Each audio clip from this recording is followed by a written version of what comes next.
Hamas का खौफ और हिजबुल्लाह की मार। इस वक्त इजराइल की सड़कों पर यही दो नाम लोगों की धड़कनें बढ़ा रहे हैं। गाजा में जारी संघर्ष और उत्तरी सीमाओं पर हिजबुल्लाह के रॉकेट हमलों के बीच इजराइल में डर और असुरक्षा का माहौल इतना गहराता जा रहा है कि लोग अब अपने ही देश से पलायन करने लगे हैं। रिपोर्ट्स के मुताबिक इजराइल के इतिहास में ये अब तक का सबसे बड़ा पलायन है। गाजा युद्ध के बाद से लगभग 12 लाख से ज्यादा इजरायली देश छोड़कर निकल चुके हैं। इनमें ज्यादातर हाई स्किल्ड प्रोफेशनल्स हैं जो कभी इजराइल की ताकत माने जाते थे, लेकिन अब वही देश छोड़ने पर मजबूर हैं। नमस्कार, मेरा नाम है अनुषी गुप्ता और आप देख रहे हैं एनडीटीवी इंडिया। ये पलायन सिर्फ युद्ध की वजह से नहीं, बल्कि टूटते भरोसे की कहानी भी है। पिछले साल जब इजराइल ने दक्षिण लेबनान में हिजबुल्लाह के खिलाफ ऑपरेशन छेड़ा तो उसे लगा कि ये लड़ाई कुछ दिनों में खत्म हो जाएगी, लेकिन नतीजा क्या निकला? उल्टा निकला। हिजबुल्लाह के रॉकेट उत्तर इजराइल के कस्बों और गांव में बरसने लगे। लोगों को पहली बार एहसास हुआ कि जंग सिर्फ सीमाओं पर नहीं, उनके घरों तक पहुंच चुकी है। और यही डर धीरे धीरे पूरे देश में फैल गया और लोगों ने देश छोड़ने का रास्ता पकड़ लिया।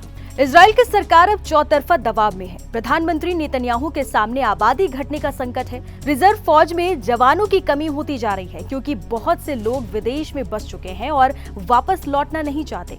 ऐसे हालात में सरकार ने अब टैक्स छूट का बड़ा दांव खेला है। इजराइल के वित्त मंत्रालय ने घोषणा की है कि जो भी नए प्रवासी यहूदी इजराइल में बसना चाहेंगे या जो इजरायली नागरिक विदेश से वापस लौटेंगे, उन्हें 2 साल तक टैक्स में भारी छूट दी जाएगी।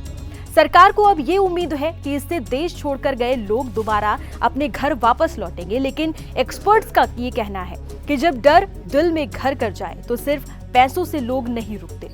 इधर लेबनान में हिजबुल्लाह ने भी अपने तेवर साफ कर दिए हैं। अमेरिका, इजराइल और अरब देशों के दबाव के बावजूद उसने ये ऐलान किया है कि वो हथियार नहीं डालेगा।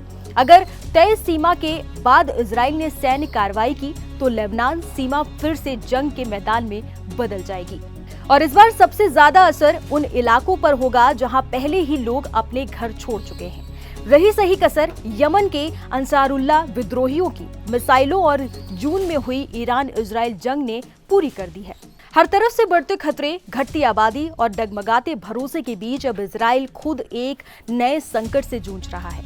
जो देश कभी अपनी तकनीक और ताकत पर गर्व करता था, आज वही देश अपने लोगों को रोकने के लिए टैक्स छूट और रियायतों का सहारा ले रहा है। लेकिन बड़ा सवाल अब भी यही है कि क्या प्रधानमंत्री नेतन्याहू इस डर और पलायन को थाम पाएंगे? क्या टैक्स पॉलिसी लोगों को वापस खींच पाएगी, या फिर ये दौर इजराइल के इतिहास में दर्ज होगा उस समय के रूप में जब एक मजबूत देश की जनता अपने ही घर से भागने पर मजबूर हो गई है? क्योंकि जब जंग घर तक पहुंच जाती है तो जीत की कोई कीमत नहीं रह जाती। इस पूरी खबर पर आपकी क्या राय है, हमें कमेंट बॉक्स में जरूर बताइएगा।